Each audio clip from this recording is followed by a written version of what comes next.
All right, welcome back, everyone. I hope you're ready for this one, because today we're going to be taking a deep dive into something that might sound a little out there, maybe even a little gross to some of you. Uh-huh.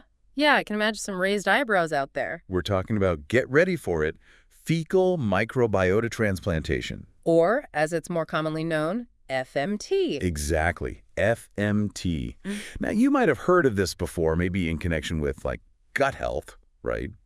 But trust me, folks, things are about to get a whole lot more interesting. Yeah, we're going way beyond gut health today. That's right. Today, we're exploring how FMT is being used in, get this, cancer therapy.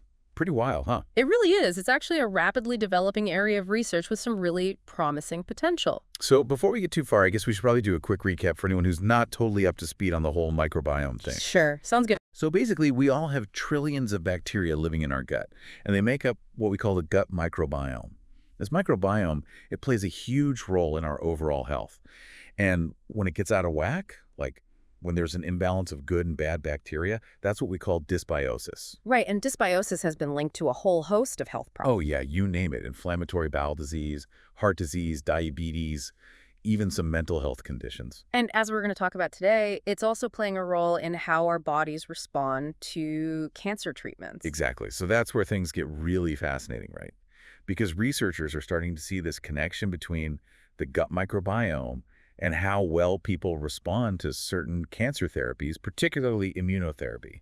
And that's where FMT comes in. It's showing a lot of promise in terms of actually improving those responses. I know, right? I mean, it's pretty mind-blowing to think that something like a fecal transplant could actually help fight cancer. It might sound strange, but the science behind it is actually quite compelling. So let's talk about the science then. How does this actually work? What's the connection between gut bacteria and, kicking cancer's butt? Well, think of it this way. A diverse gut microbiome, meaning lots of different types of good bacteria, is like having a well-trained immune army, right? Each type of bacteria has its own unique set of tools and weapons, so to speak. I like that analogy.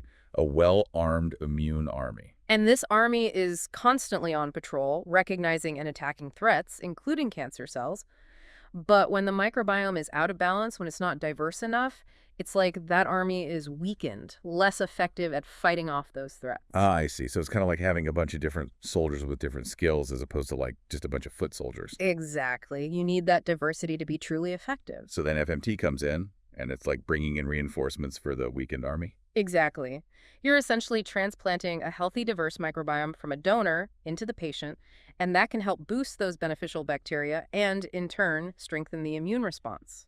And that strengthened immune response is what helps the body fight cancer more effectively. That's the idea. Now, it's important to remember that we're still in the early stages of research here, but there are already some really exciting findings coming out. Like what? Tell me more about these findings. Well, there's one researcher in particular I wanted to mention, Dr. Jen Wargo at MD Anderson Cancer Center. She's been doing some really groundbreaking work with metastatic melanoma patients. Metastatic melanoma, that's a type of skin cancer, right?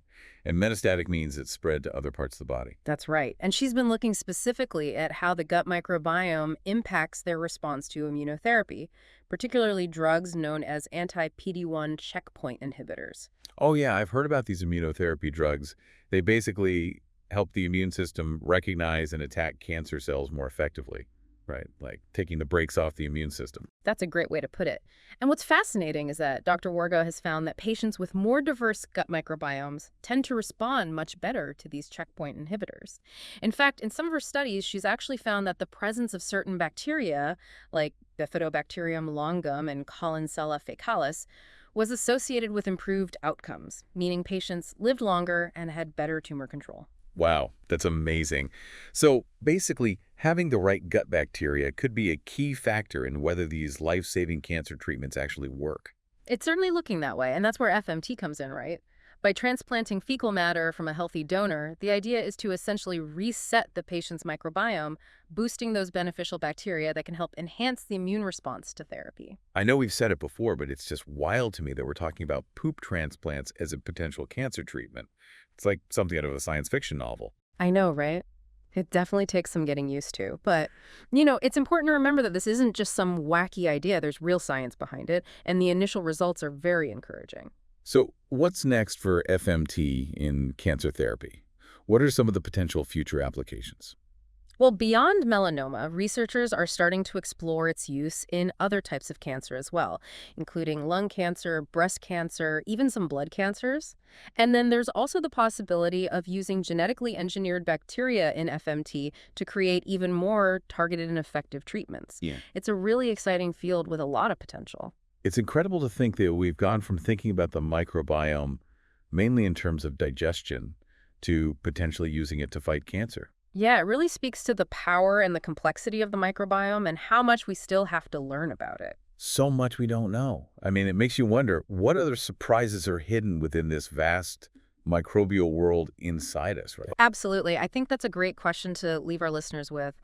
If modifying the gut microbiome can have such a profound impact on cancer, what other diseases might we be able to influence in the future? The possibilities are pretty much endless. I think that's a great place to leave it for today. Thanks for joining us for this deep dive into the amazing world of FMT and cancer therapy. Until next time.